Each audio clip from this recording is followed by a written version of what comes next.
Всем добрый вечер. В эфире Абаза ТВ «Биографический салон». Сегодня у нас в гостях общественно-политический и государственный деятель республики, экс-министр иностранных дел Республики Абхазия. Сегодня он возглавляет Совет безопасности республики. У нас в гостях Сергей Шамба. Давайте поприветствуем нашего гостя. Спасибо большое, Сергей Миронович, что нашли время, согласились с нами пообщаться.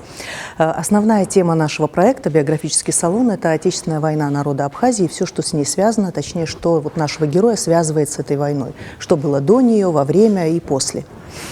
Ну, я знаю, что родились вы в Гудауте, но дальше вы жили, выросли, в общем-то, и продолжаете жить в Сухуми. Вы окончили 10-ю среднюю школу, затем вы учились... через год, да, по-моему, после школы, учились в Тбилиси, закончили институт по специальности историк. Да? Вот если вспоминать школьный период вашей жизни, то вот интересно, какие люди вас окружали, кто влиял на ваше формирование. Ну, здесь, конечно, нельзя обойти стороной семью вашу, да, то есть это ваш отец, который был, если не ошибаюсь, первым адвокатом, да, абхазом в республике. Нет? Нет, он был... генеральный прокурор был, да. Первым, у кого ранг был генеральский. Да. Ваш брат старший, Тарас Миронович, которого тоже уже нет с нами, к сожалению, светлая ему память. Конечно, они тоже влияли на вас, но и то окружение, да, вот это молодые люди. Как вы вспоминаете эту атмосферу? Вообще, Сухум тех лет.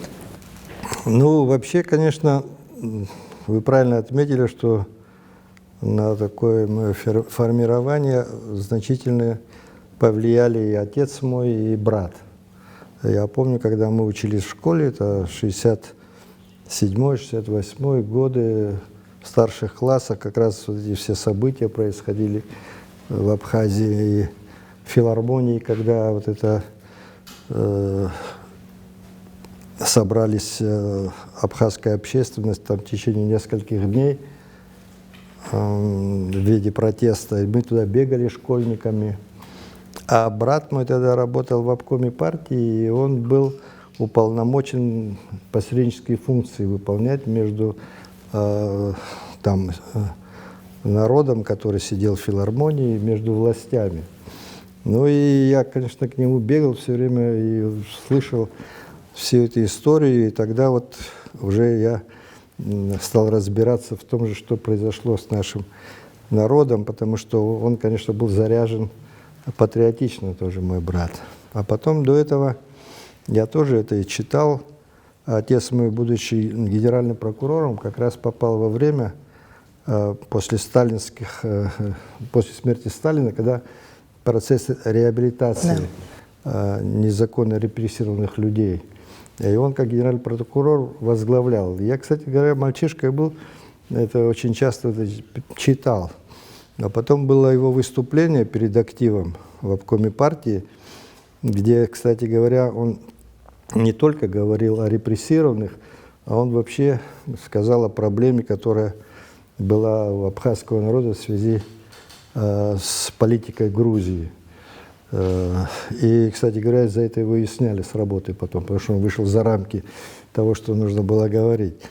И то, что, кстати, он в этом докладе говорил, это потом часто в наших других документах, которые до сегодняшнего дня, когда мы аргументируем свою позицию, мы высказываем, уже тогда были сказаны.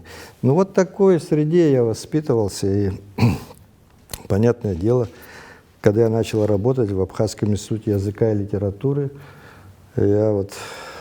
Там, ясное дело, что там работали такие патриоты Абхазии.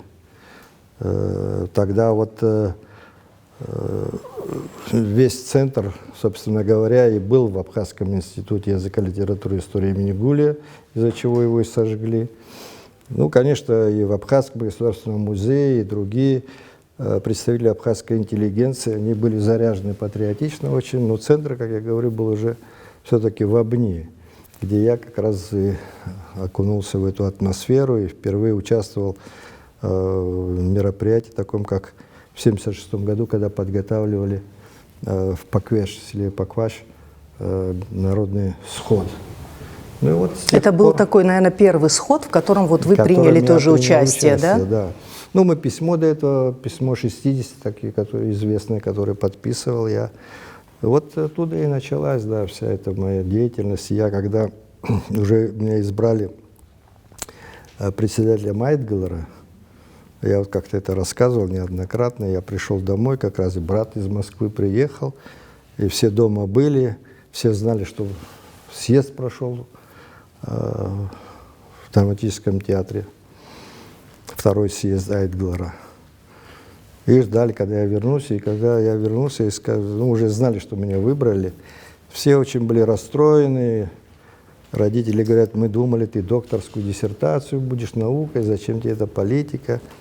Я сказал, я говорю, на 1 год согласился. Отец мне говорит, нет, сынок, это на всю жизнь. Так оно и оказалось. Да. Ну, кстати, вот интересно тоже, знаете, хочу вас спросить, все-таки вы были таким молодым, перспективным историком, да, ученым, но политика вас перетянула. Почему, как вы думаете? Знаете, когда меня избрали председателем Айтгалера, а я уже был тогда ученым секретарем Абхазского института, я пришел к Владиславу Григорьевичу, ну, он уже знал, конечно, мне надо было уйти с работы, потому что там уже освобожденная должность была председателя Айтгалера. И у нас такой нелицеприятный разговор произошел на повышенных тонах, и Владиславу не нравилось, что я ухожу, бросаю науку. И в это время даже Юра Аргун зашел, который начал нас успокаивать. Я говорю, слушай, ну если народ потребует от тебя, ты тоже пойдешь, я говорю. Он говорит, никогда, чтобы я бросил науку ради политики, никогда этого не будет. И потом вспоминал, кстати, он сам это тоже. Сергей Миронович, также, вот знаете, интересно, ну, все вот эти истории, связанные с созданием Айтгалера, да, с этим форумом, они, в общем-то, известны, да, наверное, не будем сейчас повторять. Мне знаете, что интересно? Как вы считаете, что вот эта организация, какую роль она сыграла в жизни страны и в вашей личной? Вот что она вам дала?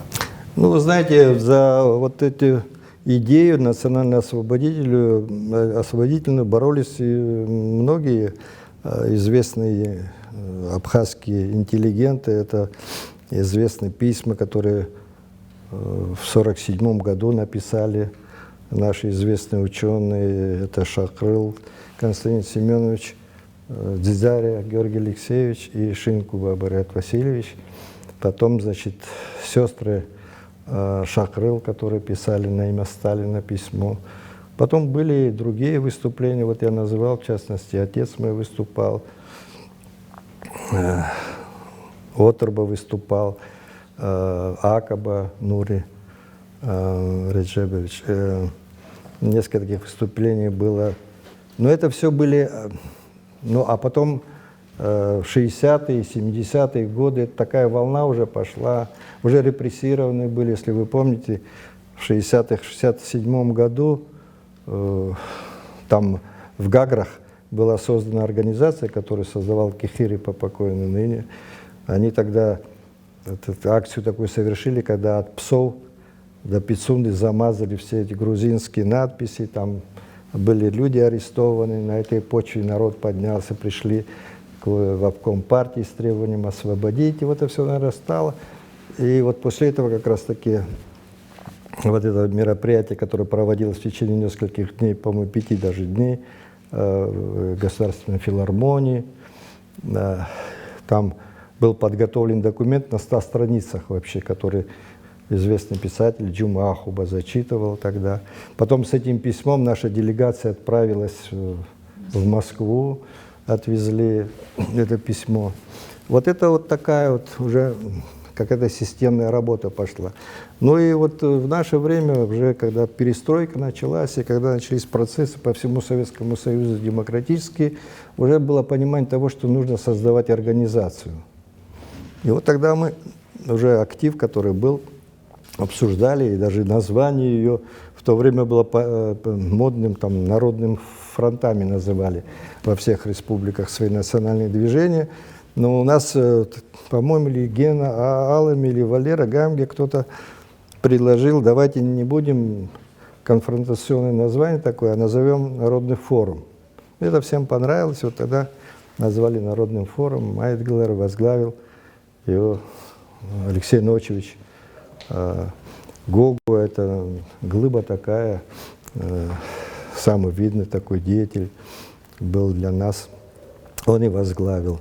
Ну и там целый ряд мероприятий был, и Лыхнинская сход, который мы тогда организовывали, потом это письмо повезли в Москву, Лыхнинское. Очень важным мероприятием, я считаю, было, когда мы в Москве собрали представителей всех народов, депутатов разных уровней, от автономных республик, автономных областей, народов, не имеющих своей государственности в Москве. И это такая была достаточно мощная сила, что нам уже власти выделили здание Верховного Совета СССР, где мы проводили это собрание. В президиуме там сидели председатель комиссии по национальности Верховного Совета СССР Рафик Нишанов, председатель комиссии Национальной Российской Федерации, это Абдулатипов Рамзан, Владислав Арзан, Бакалмыков, там такая серьезная компания была. И главный доклад делал представитель Абхазии Вахтанг Кецба с основным докладом. Все выступающие с этих республик и от этих народов, все выступающие говорили спасибо великому абхазскому народу. Это такое мероприятие было, которое в советской прессе отражено было тогда широко. Даже помню, в газете «Коммерсант» написали, что в борьбе за сохранение СССР центральные власти могут рассчитывать на поддержку автономных республик, и там отмечалась роль Абхазии в этом проведении. А дело-то в том было, что как раз союзный договор обсуждался тогда. И такой был Новоогаревский процесс, где собрали видных юристов Советского Союза, и они подготовили новый союзный договор. От Абхазии участвовали, даже вот от нашего Айтглар, настолько авторитетная организация была, что 2 человека были приглашены наши. И мы туда направили 2 таких квалифицированных юристов, как Зураб Ачба, заместитель председателя Айтглар он был, и Вахтанга Кецба того же. Они участвовали в этом процессе и даже подписали проект нового союзного договора. Но потом это не состоялось, потому что произошло ГКЧП, как вы помните. Потом референдум за сохранение СССР был в это же время, и мы участвовали активно в этом деле. Несмотря на то, что абхазское население тогда меньше 18% было, 46% было грузинского населения в Абхазии, мы смогли больше 50%, 50, почти 1% набрать за сохранение СССР. Почему мы так били за СССР? Потому что мы прекрасно понимали, что нас ждет. Пример у нас был после развала Российской империи, что с нами произошло. Мы понимали, что это будет. Это и произошло, кстати говоря. Поэтому мы как-то, американская журналистка меня спрашивает, что вы так боретесь за то, чтобы сохранять памятники Ленина, когда грузины их сносят? Я говорю, если бы грузины их сохраняли, мы бы сносили. Такая ситуация была. Вот. Ну, на самом деле, большая работа была, и большой авторитет нашей организации имела. К нам приезжали делиться опытом, как газету издавать. Вот даже из Прибалтики, Саюдис, тогда такие организации, мы с ними контакт поддерживали.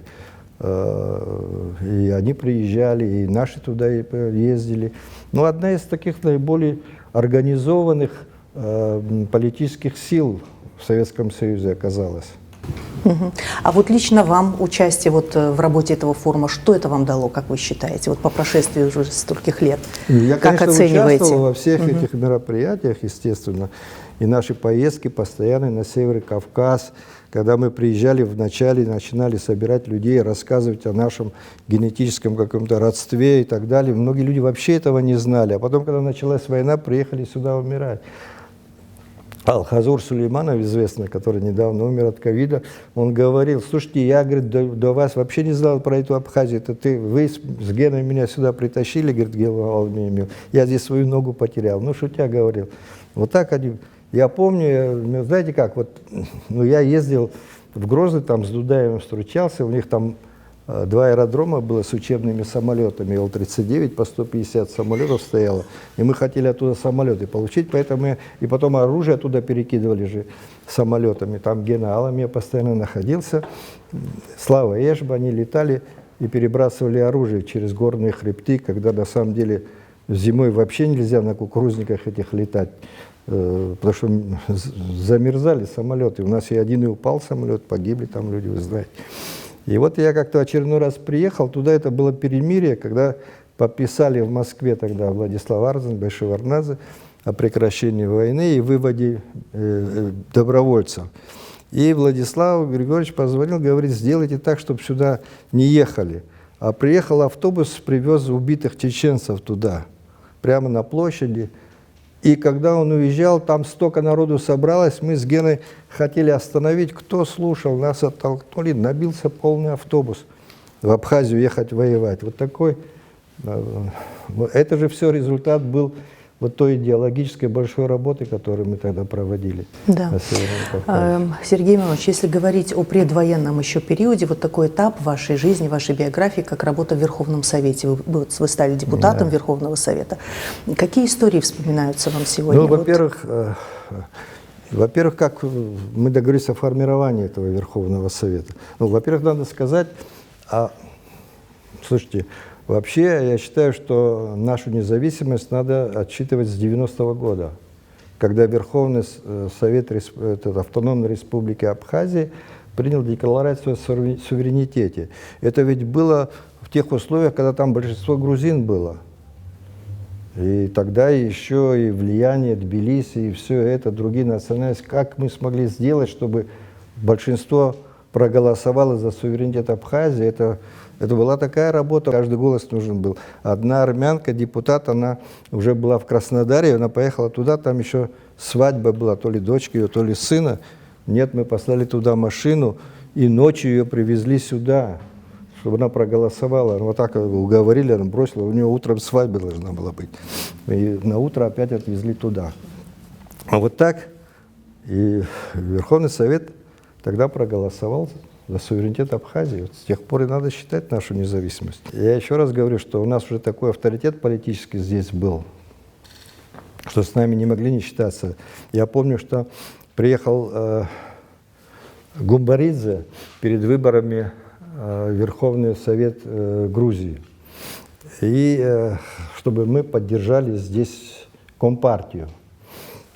Ну, и звонит мне Хижба Владимир Филиппович, первый секретарь обкома партии, и говорит, вот Гумбаридзе хочет, приходи в обком. Я говорю, нет, пусть сюда придет. И вот он мне раза 3 звонил, Ораб Хашироби, Хапсуами, Арит Сасуб, он же гость и так далее. И, у нас уже позиция такая, со мной еще соратники сидят, нет, только сюда и все. Ну, потом решили на компромисс. Говорим, хорошо, к вам мы не пойдем, но в Верховном Совете Абхазии, в кабинете у Валерия Насмановича, там встретимся. Ну и вот я пришел туда, нам через дорогу там было, и пришел Гумбаридзе. Валерий Насманович оставил свой кабинет, в приемной сидел там, а мы с ним 1,5 часа разговаривали. Вот он все объяснял, что надо не допустить этих националистов во главе с Гамсахурди и так далее. Ну и когда понял, что мы не будем участвовать в этих выборах, мы уже прощались, и он говорит, мы все равно выиграем. Я говорю, для нас лучше было бы, чтобы вы выиграли, но вы проиграете, я говорю. И вот пришел Гамсахурди. Я упускаю там много вещей, которые,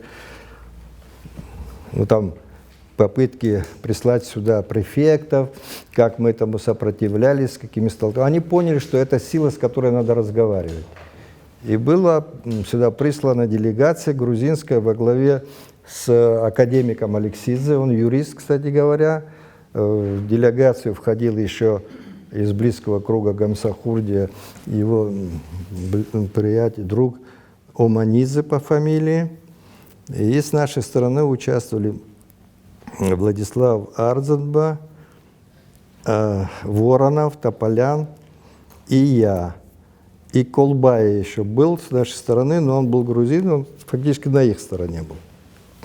И вот тогда в этой дискуссии все-таки пришли к тому, что они согласились на то, что большинство в будущем в Верховном Совете Абхазии были абхазцы, но компромисс был такой, чтобы не было конституционного большинства у нас, чтобы менять какие-то конституционные законы. Ну, Мы использовали, конечно, это преимущество в дальнейшем. Вот так формировался новый Верховный Совет. В новом Верховном Совете было 9 членов президиума, 3 абхазца, это Владислав Арзаба, Константин Константинович Узган и я, 3 грузина и 3 других национальностей. И там среди других национальностей получалось так, что 2 все-таки Воронов и Тополян были, и 1 была Астемирова, так что у нас там тоже получалось большинство.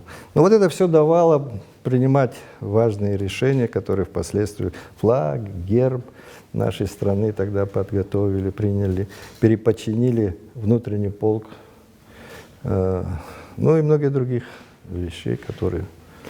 Ну и в тот день, когда, да, брат мой написал проект новой конституции, и мы должны были обсуждать его как раз в тот день, когда началась война. Мы собрались, а уже к этому времени раскол произошел, грузинская сторона отдельно там собиралась, в другом во флигеле, в кабинете у Надаришвили, мы у Владислава Арзаба собирались. Мы как раз у него в кабинете находились, когда вдруг вертушка, нет, не вертушка, а звонок по телефону, и Владислав Григорьевич поднимает трубку и звонит зам главы, тогда не администрации, а зам главы администрации Чимчира по фамилии Бадия. И он говорит: Владислав Григорьевич, танки идут. Владислав Григорьевич набирает вертушку, у нас на Хурей стоял пост. Мимо этого поста мы именно там поставили, потому что его обойти невозможно. Никто не поднимает трубку. Оказывается, это тоже там умышленно их в это время убрали, повезли в Гал кушать, чтобы освободить дорогу. И, короче говоря, не нервничал немного, но что-то не верил, потому что какие-то, я насколько понимаю, об этом нигде не говорилось, но, видимо, все-таки Владислава Григорьевича поставили в курс грузины, что они только в Гальский район зайдут, потому что тогда похитили этого их министра, как его фамилия была, звиадисты похитили, и, мол, они зайдут, чтобы его освободить. Я думаю, что только поэтому как-то он, ну, когда 2-3 раза позвонил, 3-й раз даже довольно жестко ему Владислав Григорьевич сказал, что прекрати панику и так далее. Тогда он уже испуганный взял, позвонил в приемную через некоторое время и попросил к телефону Сергея Багапш. Сергей вышел и вернулся, когда после разговора с приемной зашел и сказал: слушайте, он видит, что танки уже по объездной дороге мимо Чимчира идут на Сухум. И тогда, и в это время стали звонить и в Айтглара тоже, очевидно. И в это время из Айтглара пришел Дима Адлиева, покойный ныне. Да. И тоже с этой же информацией, что идут танки. И тогда было решено, помощником по военным вопросам у Владислава Григорьевича был Какалия, Виктор, что он поедет, и с ним Гурджио Валерий Тебович, он председателем был комитета по безопасности или обороне, как-то он назывался. И вот они должны были вдвоем. А Дима Адлиба, который пришел, я тоже с вами поеду, сказал, они поехали и как раз наткнулись на эту колонну, еле увернулись, свернули, и они потом оказались в Ткварчале. Вот так был первый день начала войны. Да. Дальше договорились, чтобы Владислав Арзаба выехал, он должен был поехать в Эшерскую часть, там переговорить о каких-то вооружениях. Вот.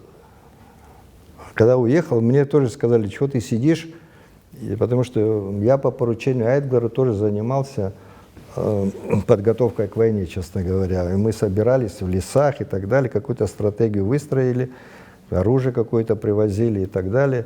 И после войны мне Сергей Платонович Бар даже сказал, что благодаря тому, что вы создали в начале войны, мы смогли отстоять, и потом уже были организованы, это нам помогло выиграть войну.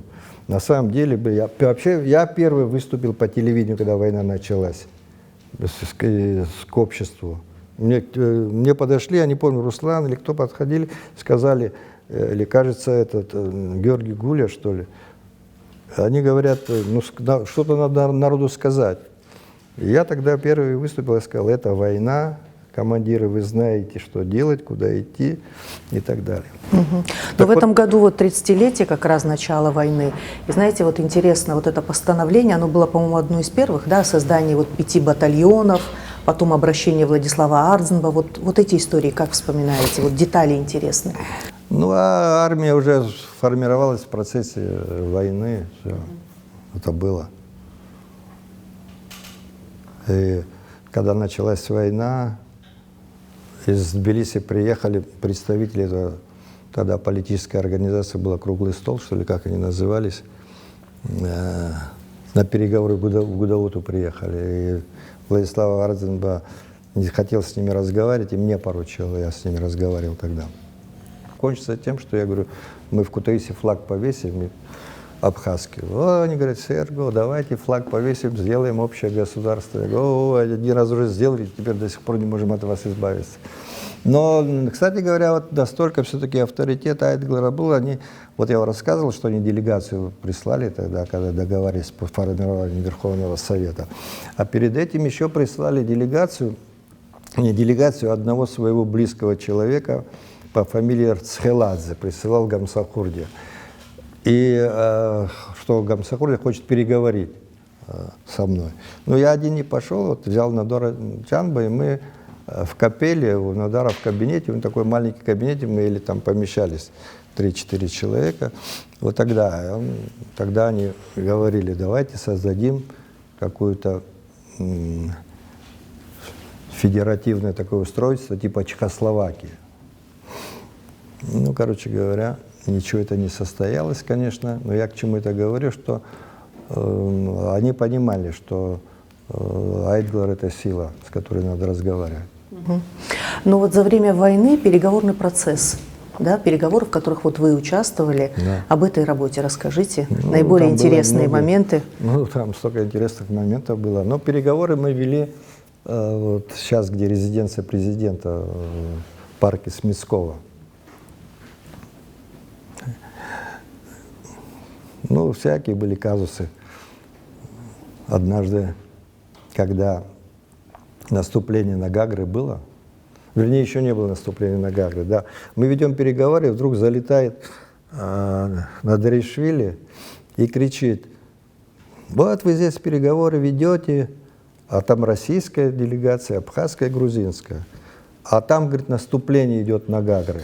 Ну, все вскакивают, взять их в заложники, не выпускать, арестовать, шум, гам стоит, бегают, военные какие-то залетают, автоматы передергивают. Ну, мы сидим спокойно, русские спокойно, потом, наконец-то, Пастухов возглавлял замминистра иностранных дел России, русскую делегацию. Он говорит, ну, успокойтесь, вы же военные люди, давайте разберемся сперва. Ну, кое-как успокоили. И поручили мне пойти вниз, там вертушка стояла, и позвонить в Гудауты, к Ардзинба. Ну, я иду, а там на лестнице стоят столько этих вооруженных людей, которые щелкают затворами, еле вот сколько собралось их. Ну, пришел там, разговариваю по-абхазски. Не говорите по-абхазски. Ну, мы по-абхазски. Да он говорит, ничего такого, кажется, не было, просто наши, видимо, сгоряча поперлись через Бзыбский фронт, где был, ну, дошли там несколько километров вперед, потом поняли, что они не туда, и вернулись назад. Это была вот такая паника, которая вызвала такой переполох. Но через несколько дней, опять же, мы находимся на переговорах, и опять же точно такая же картина, залетает этот Надаришвили, опять шум, гам, опять я иду звонить Владиславу Ардзинба. И Владислав Григорьевич мне говорит по-абхазски, постарайтесь как-нибудь оттуда, говорит, уйти. На самом деле уже наступление пошло. Ну, короче говоря, тянули мы эти разговоры, тянули, и в конце пришли к тому, что вся делегация, грузины, русские, мы полетим в Гудауту и в Бомбору, и там, значит, русские поднимут самолеты и разведку сделают. И на самом деле так и было. Приехали мы туда, и мы сидели уже до 2 часов ночи, это продолжалось. Подняли самолеты русские, пока он полетел над это, Гагра вернулся, сказал, ничего нет, все спокойно. А не может этого быть, у них другая информация. Опять еще раз самолет подняли, опять вроде ничего нету. Ну, обманывает их явно тоже. Но они уже поняли, что пустой разговор, уже больше 2 часов ночи, а я с Константином Константиновичем Сган должны, уже даже под утро это было, должны были ехать в Грозный. На машине должны были, да, переехать с русскими, полететь, должны были на вертолете в Адлер, а оттуда нас ждала машина, мы должны в Грозный поехать. А эти грузины попросили, чтобы их тоже взяли русские на своем вертолете в Адлер прилететь, чтобы потом приехать в Гагру, посмотреть, что там происходит. Ну и когда прилетели в Адлер, и уже расходимся, наша там машина ждет, их тоже ждет машина, и они как бы шутя мне говорят, ну что, Серго, поедем с нами в Гагры? Я говорю, я завтра приеду, только вы меня дождитесь. А они по-грузински слышат, нахер, что он говорит, типа в смысле. Ну, такая была история. Я приезжаю в Грозный, а там, как беженцы, находился весь Верховный Совет Грузии Гамсахурдиевский. Они же бежали тогда после этого переворота. Там находились все, и сам он тоже там находился. Тоже есть несколько историй, связанных с нашей встречей там. И Гагру освободили за это время, пока я там был. И вдруг приходит делегация, мы в одной гостинице жили. Делегация ко мне приходит и приглашает, стол накрытый, мол, хотят отметить победу в Гаграх. Я говорю, куда я пойду? А там еще ребята, которые занимаются этим оружием, перекидыванием и так далее. Я там Астамур Джоп вот такой был тоже. Я говорю, пойдем, хоть ты со мной. Поднялись туда, стол накрыт, и за нашу победу пили там вообще. Интересно. Да. Сергей Миронович, вот я знаю, что за войну вы несколько раз летали в Грозный. Вот какие задачи перед вами стояли, какие встречи вы там проводили, каковы были результаты? Ну, во-первых, я уже говорил, там было большое количество вооружений, потому что Северокавказский военный округ.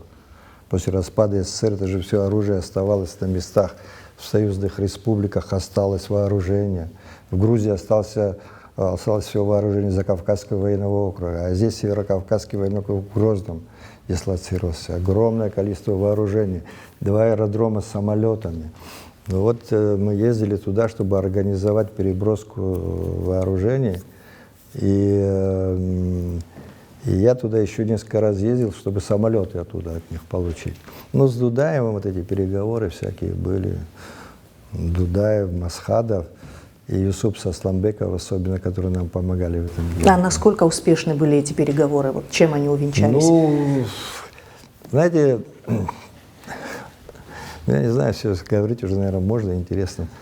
Ну, Дудаев не очень хотел нам помогать, потому что он подталкивал к тому, чтобы мы напали на российскую военную базу, которая в Бомборах находится. И я тогда ударю отсюда по Тбилиси. Я говорю, ты что, хочешь, чтобы мы второй фронт с Россией еще открыли, что ли? Ну, вот такой разговор был. Поэтому ему не нравилось, он, скрипя сердцем, вот это, что вооружение. Да. Масхадов вообще не хотел этого давать, но он тогда был в подчиненном состоянии. Юсуп Сасламбеков, он председатель парламента был, все-таки тоже фигура была, он настаивал, он все это делал. Что касается самолетов, я приехал, когда просить самолеты, а я сам с генералами мы поехали, 2 аэродрома стоят по 150 самолетов. Когда у них там война началась, ни один из них даже не взлетел, все там на месте уничтожили. Вот эти самолеты просить. Но он сказал, надо прислать летчиков, чтобы они здесь обучились. Ну, я сказал, у нас есть летчики, которые говорят, нет, это другие самолеты. Ладно, послали туда летчиков. Они там пока обучение прошли. Потом опять приехал, его нет, он в Америку уехал, куда-то ждал его. приехал из Америки. Ну, короче говоря, не все могу рассказывать, честно говоря. Даже Сергей сейчас. Миронович, да. Ну вот год с лишним, да, был тяжелейший для страны, для народа Абхазии. Но если вот говорить о вас лично, то самый наиболее тяжелый, сложный период для вас. Может быть, какая-то история, которая вам больше всего запомнилась за войну? Самое сложное, это все-таки был день моего рождения, 15 марта 1993 года. И такое наступление, такое ожидание, и такие потери, и потом, значит, кто пойдет, там народ собирается в Доме культуры. Кто будет с ними разговаривать? Ну вот и мне поручил Владислав Григорьевич. Ну, не только я там был, но там я должен был основную роль играть. Ну вот это, конечно, было очень тяжело перед матерями, которые сыновей потеряли. И вот такой накал страстей. И я спровоцировал тогда ситуацию такую сознательно. Я сказал, ну что, давайте решать, мы будем сдаваться или воевать. И тогда уже все и матери, конечно, воевать. Вот такая была. Но это, наверное, самое тяжелое было. Нет, еще было несколько случаев, когда, ну, вот прямо слезы подкатывали. Правда, ни разу не плакал, но там Слава Эшба, самолет упал, разбился, сказали. Так обидно было, потому что столько мы знали, столько героизма, перелетая из Грозного через эти Кавказские горы зимой с обледенением, сколько раз он попадал в такие ситуации, когда самолет почти падал, а тут он полетел ночью в Кварчал и упал самолет, сбили. Ну вот, все равно выжил, пришел. Второй раз попал в вертолет на Ахбюке, тоже да, выжил. Вот, живучий, значит, 100 лет будет. Сергей Миронович, вот вы как-то, когда говорили, рассказывали о Чечне, о своих поездках, сказали, что не все можете рассказать.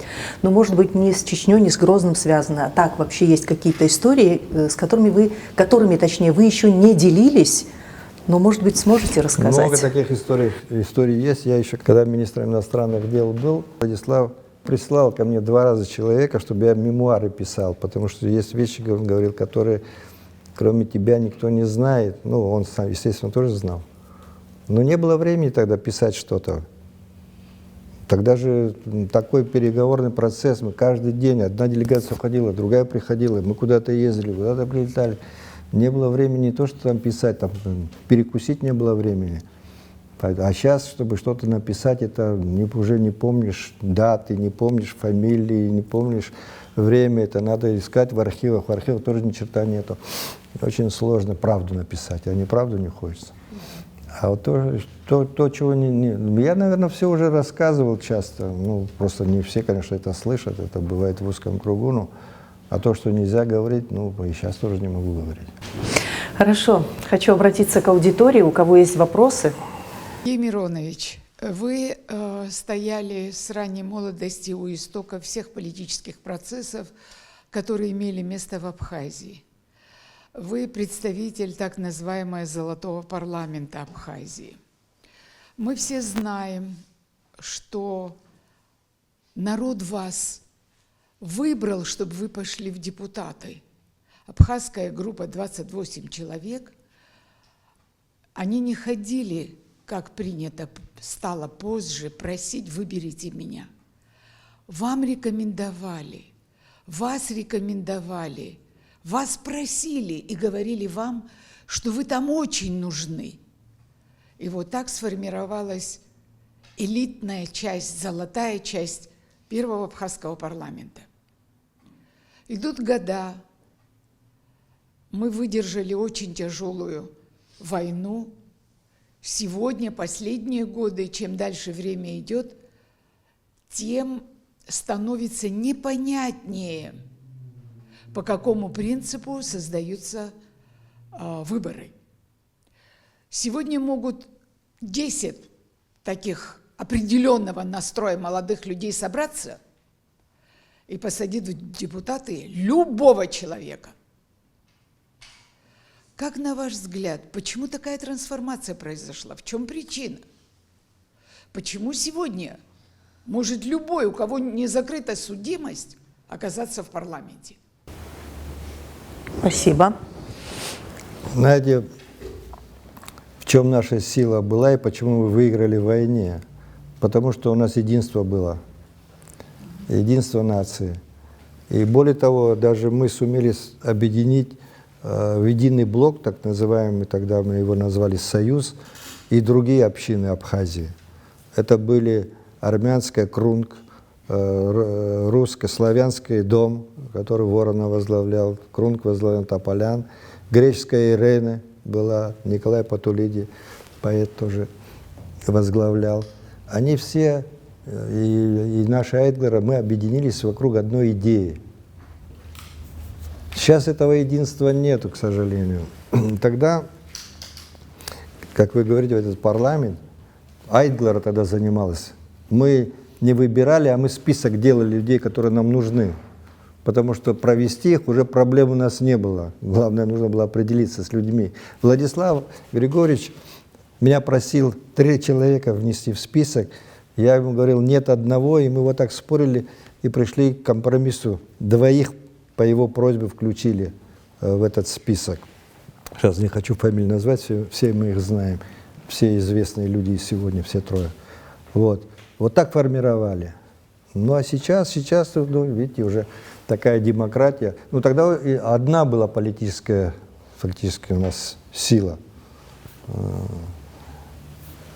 Вот этот блок-союз, в который входили вот все эти общины Абхазии, мы вместе выбирали депутатов и выбирали, да, тех, которые нужны будут там, в парламенте. Кстати, также мы выбирали, если вы помните, на съезд депутатов Верховного Совета СССР, когда мы определили самых достойных людей в Абхазии, выбрали туда.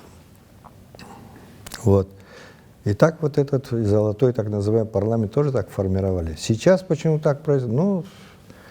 Ну, я думаю, что вот либеральные тенденции, которые сейчас вот доминируют в западном мире, во многом и в Россию проникли, и в Абхазии, они все-таки привели к такой ситуации, когда многое на популизме все-таки держится. И вот эти соцсети в наше время, которые доступны для всех стали людей, они тоже формируют общественное мнение. Поэтому вот, очень много популизма в политике стало. Ну и у нас, ну вот, несмотря на то, что у нас, конечно, очень политизированное общество, да, через каждые 11 лет у нас вспыхивали такие массовые народные волнения с политической мотивацией. Такого нигде не было по всему Советскому Союзу. Однажды только когда Сталина вынесли из мавзолея, вот в Грузии были события вот, кровавые, а остальные, там, Новочеркасске, это все было, экономическая подоплека была где-то.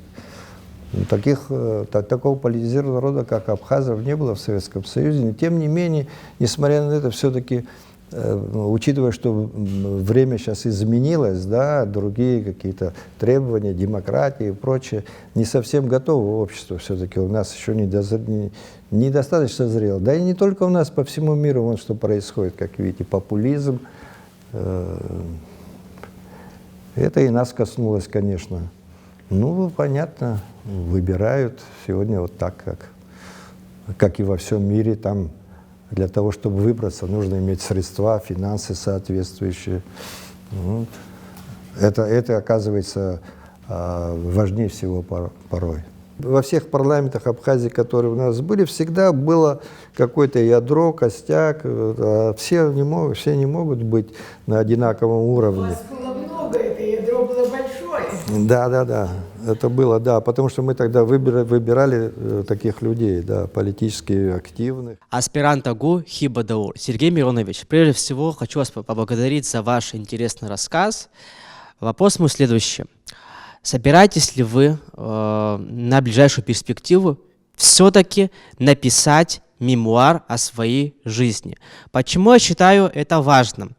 Потому что вы были участником и свидетелем очень важных событий, о которых уже сегодня есть кое-какие спекуляции в обществе. Есть, Спасибо. да. Ну, честно говоря, очень многие мне об этом говорят. Но я пока не готов, честно вам скажу. Я же вот говорил, для того, чтобы это была объективная картина, все-таки надо посидеть, и не один год, наверное, в библиотеках, в архивах, там, ну, большую работу провести. У меня так с докторской было после войны, как-то я там оказался какое-то время так не особенно занят и занялся докторской. Вот так будет время, если свободное, займусь тогда. Ну, вы вообще как считаете, просто в продолжение нужно это делать или нет все-таки вам? Ну, вообще хотелось бы, конечно, чтобы люди историю знали. А у нас получается, что, да и не только у нас, я вообще смотрю, в мире сейчас такая тенденция, мало кто историю знает. А у нас мы даже вот ближайшую историю свою плохо знаем. Я просто помню, когда я был министром иностранных дел, Международный Красный Крест, по-моему, они какой-то опрос общественного мнения проводили здесь. И как выяснилось, что молодежь никого не знает из политиков, кроме Владислава Арзенба. Да. Ну, сейчас... Да. Вот как вы видите в будущем наши отношения между Грузией и Абхазией? Знаете, я очень много получил негативных отзывов за свои там некоторые слова, но я не всегда вот смотрю на то, как отреагирует общество, я все-таки стараюсь свое мнение говорить. Я считаю, что мы определенно нам Богом быть соседями, а с соседями надо найти общий язык, дружить. А чтобы найти общий язык, надо разговаривать.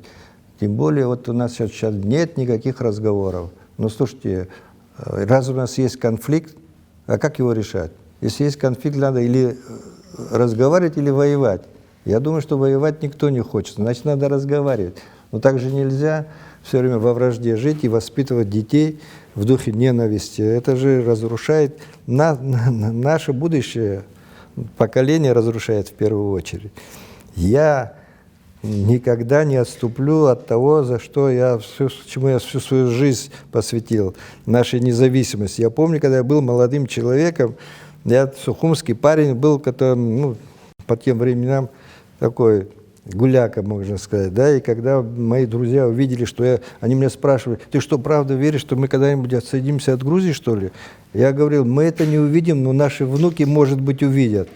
А так получилось, что мы увидели. Конечно, я никогда не отступлю ни на йоту от этой идеи, но я считаю, что для того, чтобы мы жили благополучно и нормально развивались, нам нужно дружить с нашими соседями, которые нас окружают. Россия, пускай это будет Грузия, со всеми другими странами, но в первую очередь с этими. Надо найти общий язык.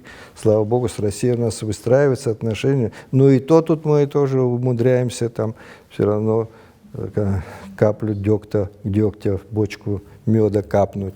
Но это же неправильно, потому что у нас это наша возможность для нашего развития и сохранения нашей государственности, это наш союз с Российской Федерацией, потому что это, ну, член Совета Безопасности ООН, ядерная держава, которая может гарантировать нашу безопасность. О чем тут может быть речь? Поэтому нужно, как я сказал, со всеми находить общий язык. Сергей Миронович, вот в продолжение сейчас секунду об отношениях с Грузией. Вот главный аргумент, один из, во всяком случае, главных аргументов тех, кто против, да, разговаривать, это то, что они нас не признают. Зачем мы будем с ними разговаривать? Ну вот, чтобы признали, тоже надо разговаривать. Знаете, я бывал в Тбилиси на переговорах, и меня приглашали на телевидение. Основные каналы, там это, и прямые эфиры были, где люди задавали вопросы. И я им сказал: слушайте, вы определитесь, вы что хотите? Вы хотите вернуть доверие абхазского народа или вернуть территории? Если вы хотите вернуть территории, вы уже это пробовали не один раз, и очередной раз то же самое получится. А если вы хотите доверие абхазского народа, то вы должны какие-то тоже шаги предпринять для этого. Они тоже, все, что они делают, они только усугубляют это отношение, это закон об оккупированных территориях, всякая такая попытки препятствовать нашим там молодым людям куда-то ездить в Европу, спортсменам, артистам и так далее. Они также поступают глупо, как и мы, я хочу вам сказать честно. Понятно, спасибо. Пожалуйста. Сергей Миронович, вот вы сказали, раньше было единство, а сейчас мы видим, что у нас идет раскол в обществе на фоне политики. Скажите, пожалуйста, с чем это связано и как вообще с этим бороться? Ну, я думаю, что это, как говорится, детская болезнь в политике, потому что я чувствую, что все равно со временем однозначно, что должен быть плюрализм мнений. Я за то, чтобы были, да, оппозиция сильная, власть сильная, сильные политические силы в стране. И много раз говорил о том, что нужно пересмотреть закон о выборах. Даже мы подготовили проект, и даже я в брошюрке издал о том, чтобы пересмотреть нашу систему выборов, чтобы партии участвовали в выборах, потому что когда партии будут участвовать, придут в парламент, значит, партии будут решать. Ну, это изменит политику. И выборы, о том, которые Далиля Чичева говорила, как раз-таки вот этим можно и исправить было бы. Но пока, видимо, не дозрели тоже мы до этого общества. Когда-нибудь это тоже будет. Мы идем к тому, мне кажется, я вижу, что да, будут различные мнения, какие-то политические силы будут соперничать, но это не будет вызывать какого-то антагонизма. Потому что в нашем, тем более в нашем обществе, когда сегодня такой вроде бы политический антагонизм, друг друга потом встречаются на свадьбе или на похоронах, вместе сидим. Я вот недавно сидел на мероприятии с лидерами там политических партий, мы очень прекрасно разговаривали. Так что я думаю, что это во всем, если мы идем по пути демократии, должно быть так, да, политические партии, да, оппозиционные партии, но это не значит, что мы должны враждовать, потому что есть общие национальные интересы, вокруг которых у нас не может быть разногласий и споров. Спасибо. Абхазия всегда была открыта для всех народов, для других стран, и послевоенное время Абхазия также была открыта, и у нас наши позиции были слышны и в Европейском Союзе, и в международных организациях, но сегодня мы, я считаю, что мы закрыты для мирового сообщества, для людей, для организаций, которым мы можем быть интересны. Вот. И считаете вы, что сегодняшний внешнеполитический курс Абхазии, он слабый, он не тот, который должен быть? Ну, мне трудно критиковать, потому что после меня министрами были как раз те молодые люди, которых я привел в эту организацию, которых я как мог формировал, и после меня был Максим Гвинджи, очень успешный министр, при котором вот сколько признаний было, после него был Даур Ковы, которого Сирию признала, сейчас человек такой опыт получил, работая в администрации президента Российской Федерации. Я надеюсь на то, что у него будут большие успехи. Вот, понимаете, ведь мы живем в эпоху глобальных перемен. Переустройство мировой системы идет. Вот с 90-го года, когда прекратил свое существование Советский Союз, вот с тех пор идет борьба, Запад формирует монополярный мир, Россия, Китай и некоторые другие страны поддерживают идею многополярного мира, и эта борьба все более и более обостряется, и сегодня вот к какой-то кульминации уже подошла. Вот обычно в истории такие ситуации, когда переустройство мировой системы происходит, это связано, бывает, с войнами, с серьезными потрясениями. Но сегодня вот это ядерное оружие может оказаться сдерживающим фактором. Может вообще к гибели цивилизации привести. Поэтому сейчас трудно предсказать, что будет, но все это влияет, конечно. Сейчас, когда обострились взаимоотношения, они все более и более усугубляются между Россией и западными странами.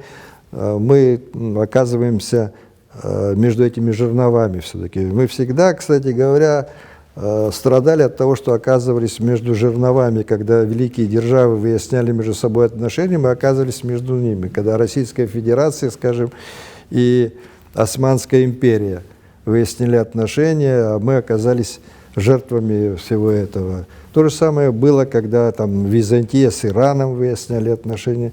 Все это происходило на нашей территории, и все это было связано с большими человеческими потерями для нас.